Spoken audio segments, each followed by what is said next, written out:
Hey, what is up guys? In this video, we're going to be going over what is IFTTT and what can you use it for.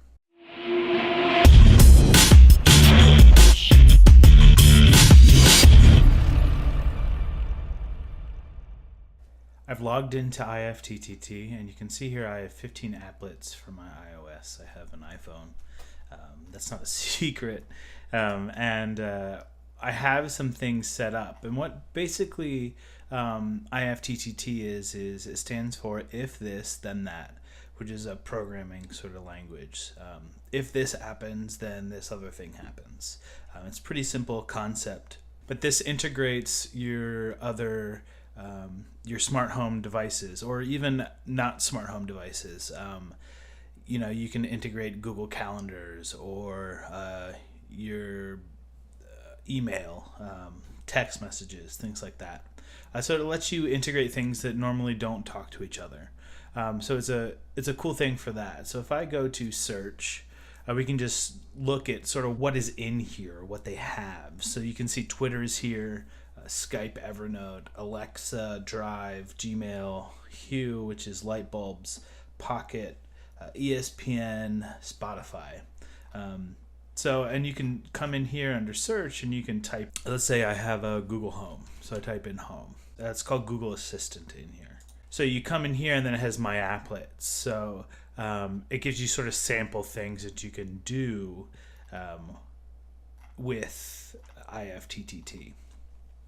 So it's kind of cool. You can toggle different things on and off. I use my Google Home to turn on and off my lights.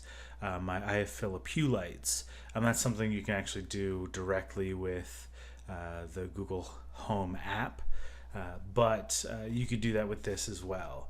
One of the other things that is neat is like, okay, Google party time. So that sets your lights to cycle through different colors. So you can see there's a lot of different things in here that this is just sort of like in Google Assistant, but you can imagine that you can start to expand lots of things. So we'll look at my applets and talk about sort of what I'm using it for. I think it's useful, but there's like lots of these things in here which are fun for like a little bit. The things that the applets that they have, but you want something that you're gonna be able to use every day. I added these like custom things so that Google says certain things when you ask it a question. So like if I asked who is my husband for my wife, it'll say my name. If I ask who is my wife, I put in a little joke in there so that it'll say things. And it's something like I can just for fun, I can impress people that come over by it sort of being more personal.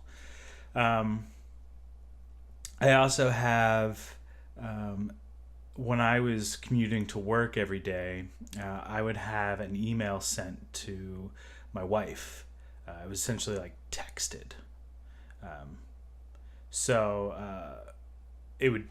Well, this one I guess was an email and this one was a text. I never realized that. That should have been different. But when I got to work, it would tell her that I got to work, so I didn't have to tell her every time that I was there safely. And that's something she worried about because I had an hour and a half commute.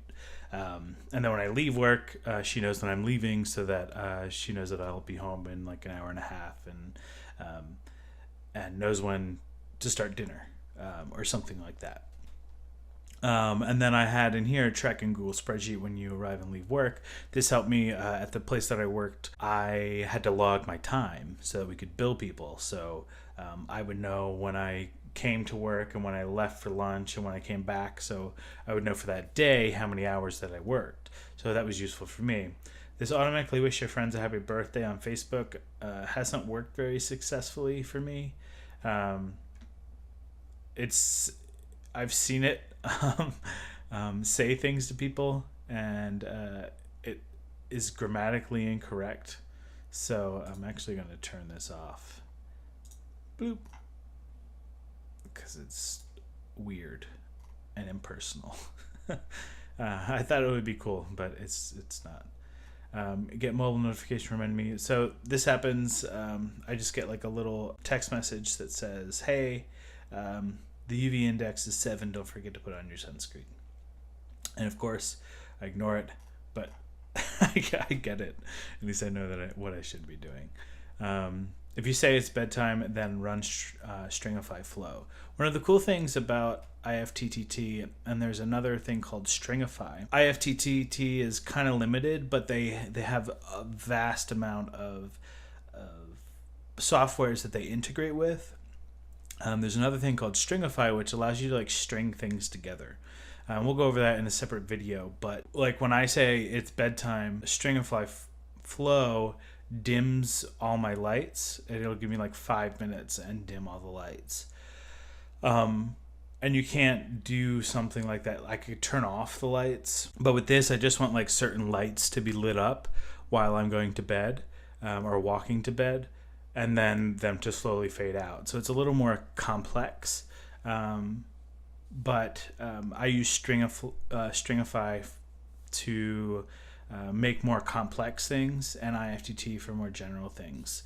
And at this point, I use Stringify for almost everything, and I use IFTTT to integrate with things that Stringify doesn't integrate with.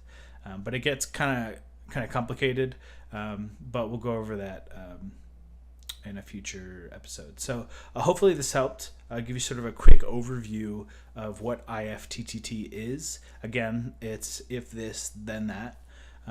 If you have any questions, please don't hesitate to leave them in the comments below. If you like this video, please give a thumbs up, subscribe, and have fun building your robot army of servants.